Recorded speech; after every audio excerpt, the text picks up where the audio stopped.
यादों की अहमियत बस इतनी सी है। कोई यादों में जी रहे हैं और कोई उन्हें बुलाने के लिए जी रहे हैं। जी नहीं, हमारी आरोही का दिल नहीं टूटा है।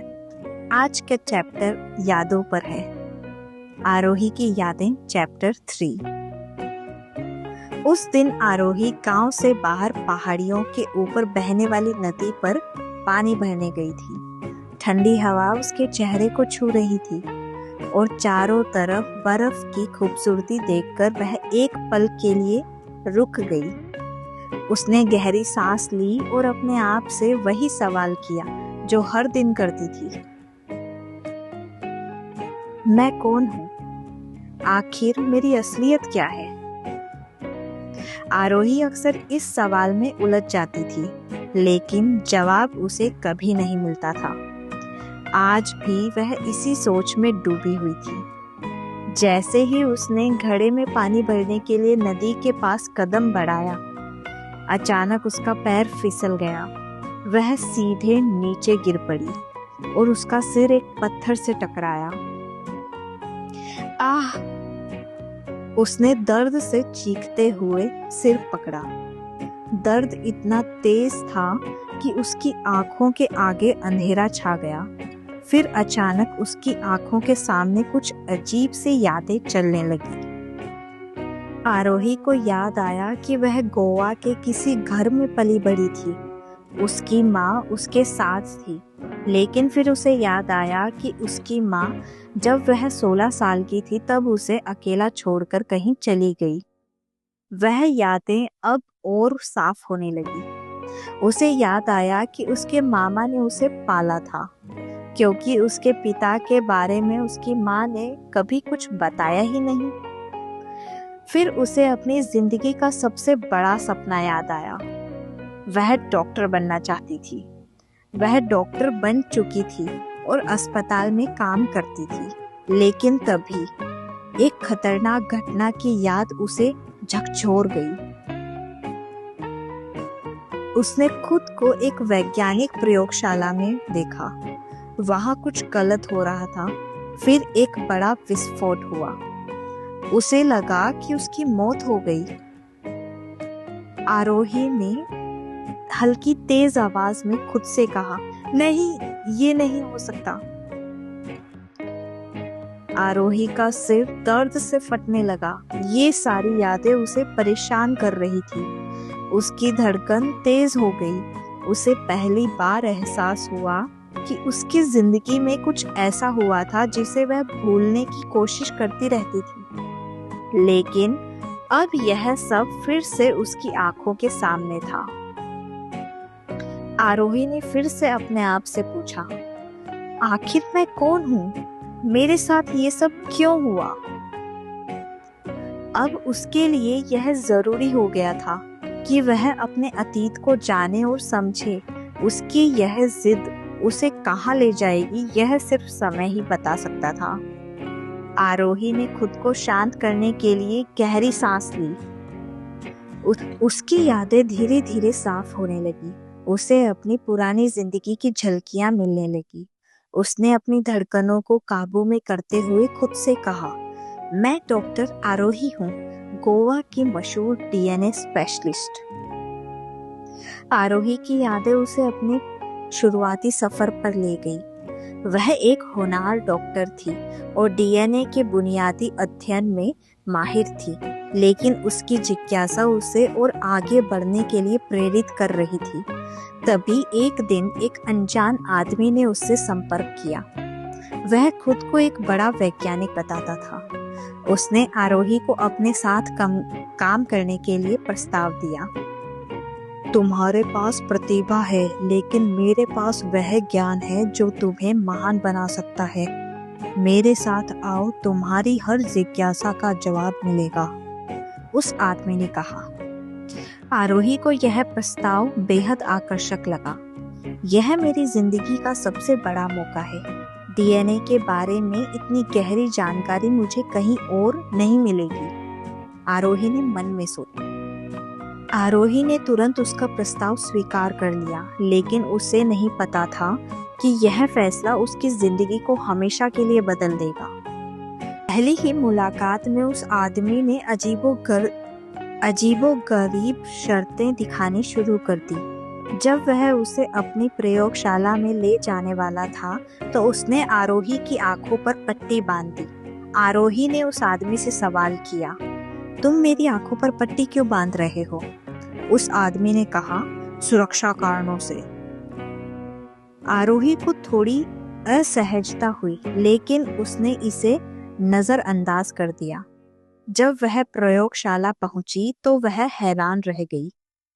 वहां हर तरफ उन्नत उपकरण और मशीनें थी जो उसने पहले कभी नहीं देखी थी। यह जगह किसी सपने से कम नहीं लग रही थी। आरोही उस लैब को देखकर काफी एक्साइटेड थी। आरोही ने उसके साथ काम करना शुरू किया। शुरू में सब कुछ सामान्य लग रहा था। वह उस वैज्ञानिक की गहरी जानकारी से प्रभावित थी, लेकिन धीरे धीरे उसे एहसास हुआ कि कुछ तो गलत है। एक दिन उसकी जिज्ञासा उसे वहां ले गई जहां उसे नहीं जाना चाहिए था। वह उस वैज्ञानिक की एक गुप्त फाइल देख बैठी। उसने जैसे ही उसे खोला, उसके रोंगटे खड़े हो गए। उस फाइल में गहरे अक्षरों से लिखा था, human plus monkey is equal to successful, human plus lion is equal to failed. File के पन्नों पर यह लिखा था। आरोही की आंखें हैरानी से चौड़ी हो गई। आरोही ने उस फाइल को पलटते हुए कहा, ये क्या है?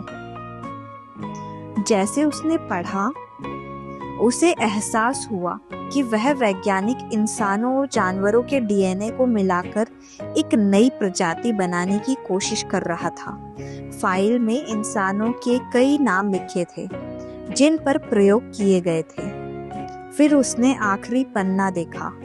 वहां लिखा था, 100 से ज्यादा जानवरों के डीएनए मिलाकर एक खास डीएनए तैयार किया गया है। उस डीएनए को इंसानों पर इस्तेमाल करने की योजना थी। आरोही जैसे जैसे फाइल को पढ़ती जा रही थी, उसके दिल की धड़कनें तेज होती जा रही थी। यह आदमी तो इंसानों के लिए खतरा है, इसे रोकना होगा, आरोही ने फाइल को देखते हुए कहा। लेकिन तभी पीछे से किसी के कदमों की आवाज आई। आरोही ने तुरंत फाइल बंद करने की कोशिश की, लेकिन देर हो चुकी थी। वह वैज्ञानिक दरवाजे पर खड़ा था। उसकी आंखों में एक अजीब चमक थी।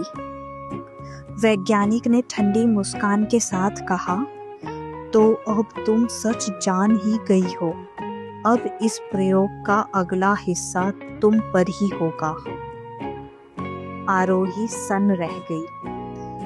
क्या मुझ पर? यह तुम क्या कह रहे हो? आरोही ने घबराते हुए कहा।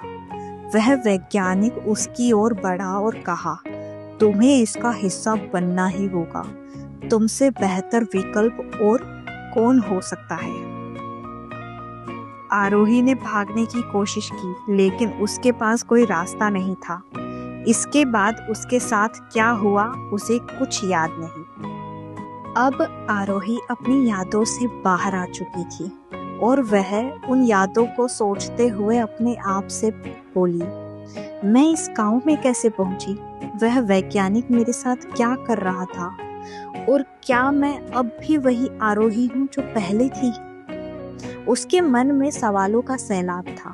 उसका अतीत अब एक गहरी गुत्थी बन चुका था जिसे सुलझाना बाकी था।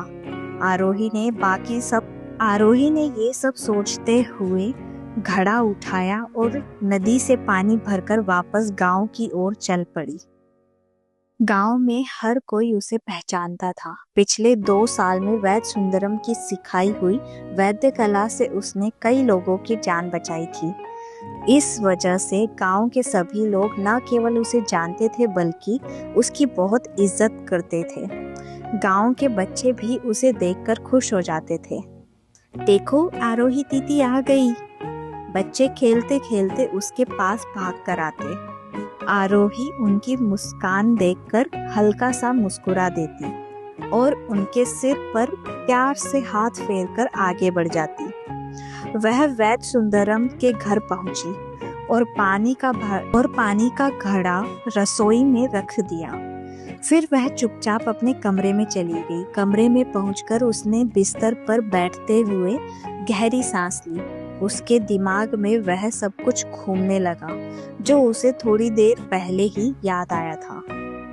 मेरा सामान कहाँ है? मेरा डॉक्टर बैज, सर्टिफिकेट और डिग्रियां, सब कुछ गोवा वाले घर में है। आरोही ने खुद से कहा, मुझे सबसे पहले अपना सामान वापस लाना होगा और मुझे मामा मम्मी को भी बताना होगा कि मैं ठीक हूँ। आरोही के मन में अजीब सा डर था। पता नहीं वे मुझे देखकर कैसे रिएक्ट करेंगे। 2 साल हो गए मुझे गायब हुए, क्या वे मुझे माफ करेंगे? आरोही के मन में ये सब बातें चल रही थी। उसने बिस्तर पर लेटते हुए अपनी आंखें बंद कर ली। उसका दिल तेजी से धड़क रहा था। गोवा जाने का विचार उसके मन में घुमड़ रहा था, लेकिन वह जानती थी कि ऐसा करना आसान नहीं होगा। बिस्तर पर लेटे हुए आरोही ने खुद से कहा, यह हिमालय है, यहाँ से गोवा जाना लंबा सफर होगा, और अगर मैंने गांव छोड़ा तो वैद्य सुंदरम को यह कैसे बताऊंगी? नहीं, वह मेरे लिए पिता समान है।